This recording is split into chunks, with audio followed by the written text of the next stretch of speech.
ത്രിയേക ദൈവത്തിന് സ്തുതി. സ്ലീഹാ നോമ്പിന്റെ 10ാം ദിവസത്തിലേക്ക് നാം കടന്നിരിക്കുന്നു. ഇന്നത്തെ ധ്യാനത്തിനായിട്ട് വിശുദ്ധ മർക്കോസ് എഴുതിയ സുവിശേഷം 9ാം അധ്യായം 33 മുതൽ 37 വരെയുള്ള വാക്യങ്ങളാണ്. ഒരു കഥ ഇപ്രകാരമുണ്ട്.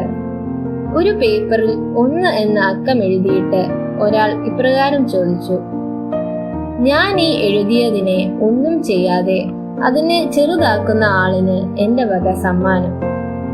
ഈ വെല്ലുവിളിക്ക് മറുപടി നൽകാനും ആ അക്കം ചെറുതാക്കാനും പലരും ശ്രമിച്ചു.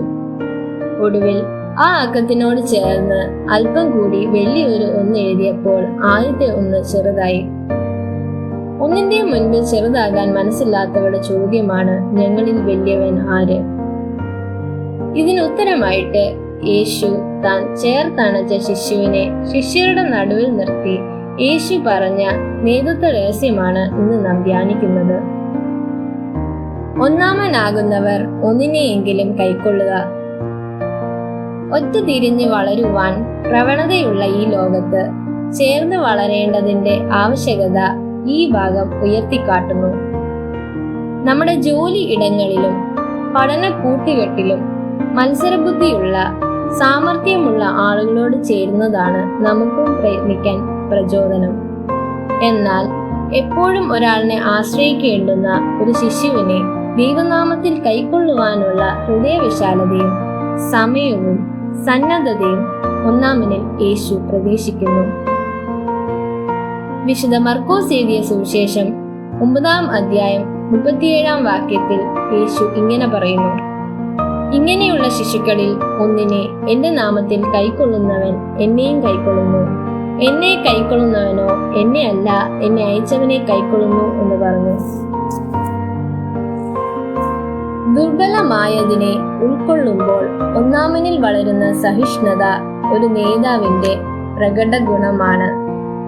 ഇതിനെ എല്ലാവരിലും പിൻപനാകുക എന്നത് ഉദ്ദേശമായി യേശു സംഗ്രഹിക്കുന്നു. ഏറ്റവും ബലഹീനമായതിനെ പരമപ്രാധാന്യത്തോടെ നയിക്കുന്നവർ വീക്ഷിക്കണം. അതിനായി വിചാരിക്കണം, കൈപിടിച്ച് വളർത്തണം. പ്ലേറ്റോയുടെ വാക്കുകൾ ശ്രദ്ധിക്കുക. സ്വയം കീഴടങ്ങാൻ കഴിയലാണ് ഏറ്റവും വലിയ വിജയം.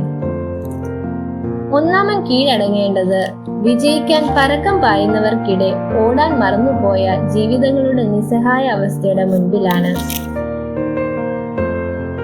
ഭോപ്പാൽ വിഷവാതക ദുരന്തം കുപ്രസിദ്ധമാണല്ലോ. യൂണിയൻ കാർബൈഡ് എന്ന കമ്പനിയിൽ ജോലി ചെയ്തിരുന്ന ചില തൊഴിലാളികൾക്ക് ഒരു രൂക്ഷഗന്ധം അനുഭവപ്പെട്ടു. അവരുടെ കണ്ണുകൾ എരിയുന്നുണ്ടായിരുന്നു. ഒരു പഴയ പൈപ്പിൽ നിന്നും ഏതോ ദ്രാവകം ഉഴുന്നു വീഴുന്നുണ്ട്.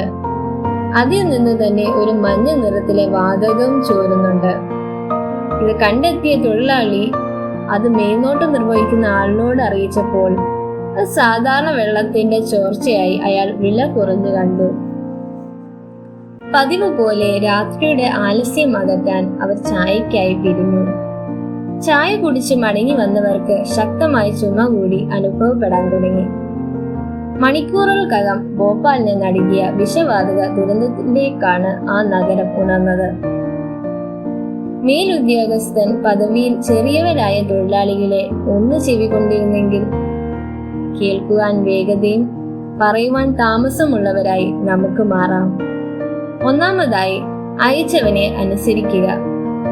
അയച്ചവനെ അനുസരിക്കുന്നത് ശിഷ്യത്വത്തിന്റെ പക്വതയെ സൂചിപ്പിക്കുന്നു.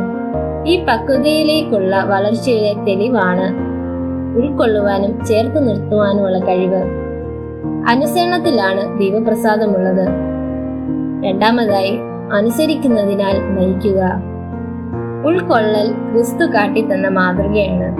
ചിതറിപ്പോയ ശിഷ്യരെ തന്നെ യഥാസ്ഥാനപ്പെടുത്തിയിട്ട് ദൈവരാജ്യ ശുശ്രൂഷയുടെ ദൗത്യം വീണ്ടും പരമേൽപ്പിച്ചു. ചേർത്തു നിർത്തിയപ്പോൾ ശിഷ്യന്മാർ പുതുവീര്യത്തോടെ യേശുവിനെ അനുസരിച്ചു പ്രവർത്തിച്ചു. നമുക്കും അതിനായി യത്നിക്കാം. നമുക്ക് പ്രാർത്ഥിക്കാം. ഞങ്ങളുടെ കർത്താവേ, നിന്റെ പിതാവിനെ നീ അനുസരിച്ചതുപോലെ ഞങ്ങളും നിന്റെ വാക്കിനെ തന്നെ അനുസരിച്ച് അയച്ചവനെ മഹത്വപ്പെടുത്തും വിധം ശുശ്രൂഷിപ്പാൻ ശക്തീകരിക്കണമേ. തൃത്വനാമത്തിൽ തന്നെ. ആമേൻ.